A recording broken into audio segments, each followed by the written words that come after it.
हाथ ऊपर करो, वो यहाँ हाथ लगाए, वो यहाँ हाथ लगाएं। अच्छा, हमारी औरतें, हमारी बहुएं, हमारी माताएं, हमारी बहनें, उनके छूने के लिए है। मुंबई के अंदर, पूना के अंदर ऐसे कोरियोग्राफर अपनी कितनी ही लड़कियों को और बहुओं को लेके उड़ गए। इधर एक शादी हुई, उधर दूसरी शादी टूटी।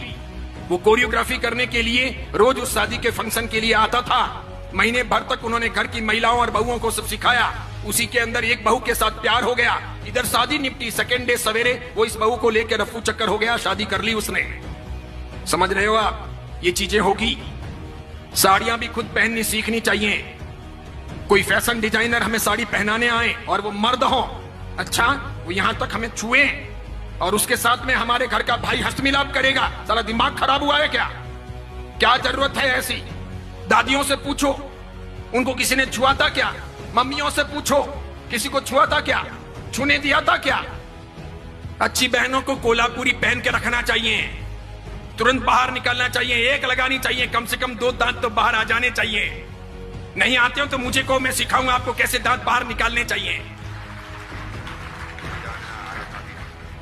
इसीलिए अब ये 28, ये ओली, ये सिद्धितप, ये पलितना की यात्रा, ये नव्वाणु, ये उपध्यान तप पहले बंद हो।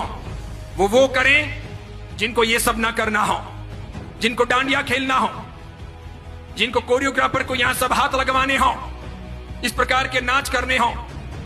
अभी मैंने कुछ वीडियो देखे हैं जिसमें 65 साल 70 साल के दादा और दादी डांस कर रहे हैं, 70 साल के, फिर 45 साल के पापा और मम्मी वो भी डांस कर रहे हैं। किसके लिए? बिटिया की शादी है उसके लिए। शोभा देता है। 65 साल 70 साल के दादा और दादी डांस करें, अच्छा लगता है। अब टांगे तो कब्र में लटकी है और डांस करना है, कोई मर्यादा है या नहीं? अच्छा, डांस नहीं करने से शादी अच्छी नहीं होगी क्या? एक वीडियो नहीं बनेगा तो काम नहीं चलेगा क्या? क्या गंदी फिल्मों की धुनों पर दादा दादी को नचाना ही जरूरी है? कई सारे समाजों ने प्री वेडिंग शूट भी बंद कर दिए। पुरोहित समाज ने पाली के उस घोषणा पत्र के अंदर यह भी किया कि हमारे समाज के अंदर दूसरों की देखा देखी कोई प्री वेडिंग शूट नहीं होगा, कोई आवश्यक नहीं है। वेडिंग के बाद यानी शादी के बाद आप आराम से घूमो, आपका काम करो, लेकिन यह शुभास्पद नहीं है। ये सब फिल्मों से, सीरियलों से आया है। क्या दिखाना है? और मुझे तो यूं लगता है कि हमारा बदन हमारे वीडियो के द्वारा इस प्रकार अर्धनग्न कपड़े पहने हुए, हाफ पैंट या इतना सा पहना हुआ नीचे, ऊपर इतना सा पहना हुआ, और फिर हम प्री वेडिंग शूट करते हैं और वो लोग देखते हैं तो क्या देखते हैं? क्या देखते हैं? आप दिखाना क्या चाह रहे हो? अच्छा, जो आपको दिखाना है वो आपके पति को दिखाना है कि दूसरों को दिखाना है? ये पति के लिए है कि दूसरों के लिए है? यानी आप एक सदाचारी मां बनना चाहती हो कि वेश्या रहना चाहती हो? करना क्या है? जाना कहां है? एम क्या है? उसी प्रकार पूछना चाहता हूं, जीटो की स्थापना हुई तो ये एम था क्या? कहीं जीटो के घोषणा पत्र में ये चीजें हैं क्या कि हम दांडिया रास का आयोजन करेंगे? स्थापना के दिन ही जीटो वालों को जूते पड़ गए होते। आज मेरी बात सत्य सिद्ध हो गई कि नए पद्मसागर जी महाराज ने बंदरों के हाथों में नारियल दे दिया, बिल्कुल दे दिया। जीटो में कई लोग ऐसे भी हैं जो सदाचारी हैं, समझदार हैं, आचार संपन्न हैं, मुझे मिलते भी हैं, अन्य महाराज साहब को मिलते हैं। कई माताएं भी ऐसी हैं जिन्होंने अपनी व्यक्तिगत जिंदगी में ऐसा कुछ किया नहीं है, वे चाहते भी नहीं हैं, लेकिन अपने यहां पर ये समूह जो है मिलकर के माता फोड़ना, मेजोरिटी, डेमोक्रेसी। मुझे ऐसा लगता है कि जैन समाज के कुएं में किसी ने भांग डाल दी है, सबको वही पानी सप्लाई हो रहा है, इसीलिए सामूहिक पागलपन सवार है। इस बीच में ऐसा कोई आदमी बोले तो उसकी बहुत कीमत नहीं, उसको लोग खारा समझते हैं, उसके प्रति लोग दुर्भाव रखते हैं, उसे पसंद नहीं करते। क्योंकि मुझे तो ये सब फर्क नहीं पड़ता, मैं किसी की रोटियों का मोहताज नहीं हूं, और मैं तो कफन पहन के निकला हुआ हूं पहले से ही, और मेरे कोई आगे रोने वाला नहीं, पीछे कोई धोने वाला नहीं। मैं इसकी फिक्र करता नहीं। मुझे कोई बहन बेटी की शादी करवानी नहीं है, मेरा कोई उपास्य नहीं, मेरा कोई मंदिर नहीं, मेरा कोई घर नहीं, मेरे कोई स्थान है नहीं, मैं कल कहां रहूंगा ये मुझे पता नहीं है, इसलिए मैं कोई परवाह करता नहीं कि मुझे किसी प्रकार की गुलामी करनी है, बिल्कुल नहीं, नेवर।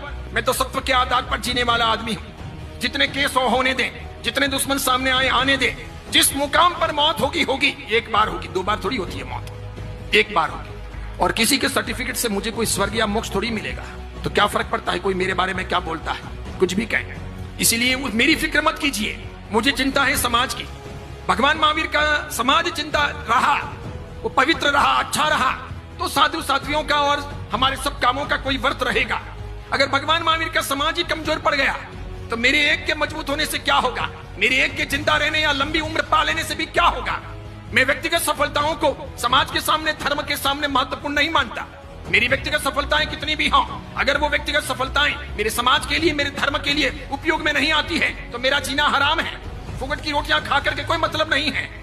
इसलिए मैं सोचता हूं सफलता का पहला मापदंड कि मेरा समाज सुरक्षित रहे, साफ सुथरा रहे, मेरा धर्म सुरक्षित रहे, साफ सुथरा रहे। यह आवश्यक है। आप जैसे लोगों को क्रांति करनी चाहिए, उठना चाहिए। पूरे बेंगलुरु में यह हवा फैलानी चाहिए कि डांडिया नहीं होगा, कोई जीतो, कोई जियो, कोई अन्य संस्थाओं के अंडर में नहीं होगा। उसके लिए संस्थाएं ना बने। जो जो लोग भी प्रयास करें आकर के मुझे कहिएगा, मैं आपके साथ में हूं, तन से, मन से, धन से, और पूरी ताकत लगाइए। और खास करके मैं मातृशक्ति से कहना चाहूंगा कि उठो। हमारी बहन बेटियों को, हमारी आने वाली परंपराओं को हमको भ्रष्ट नहीं बनाना है, वेश्या नहीं बनाना है।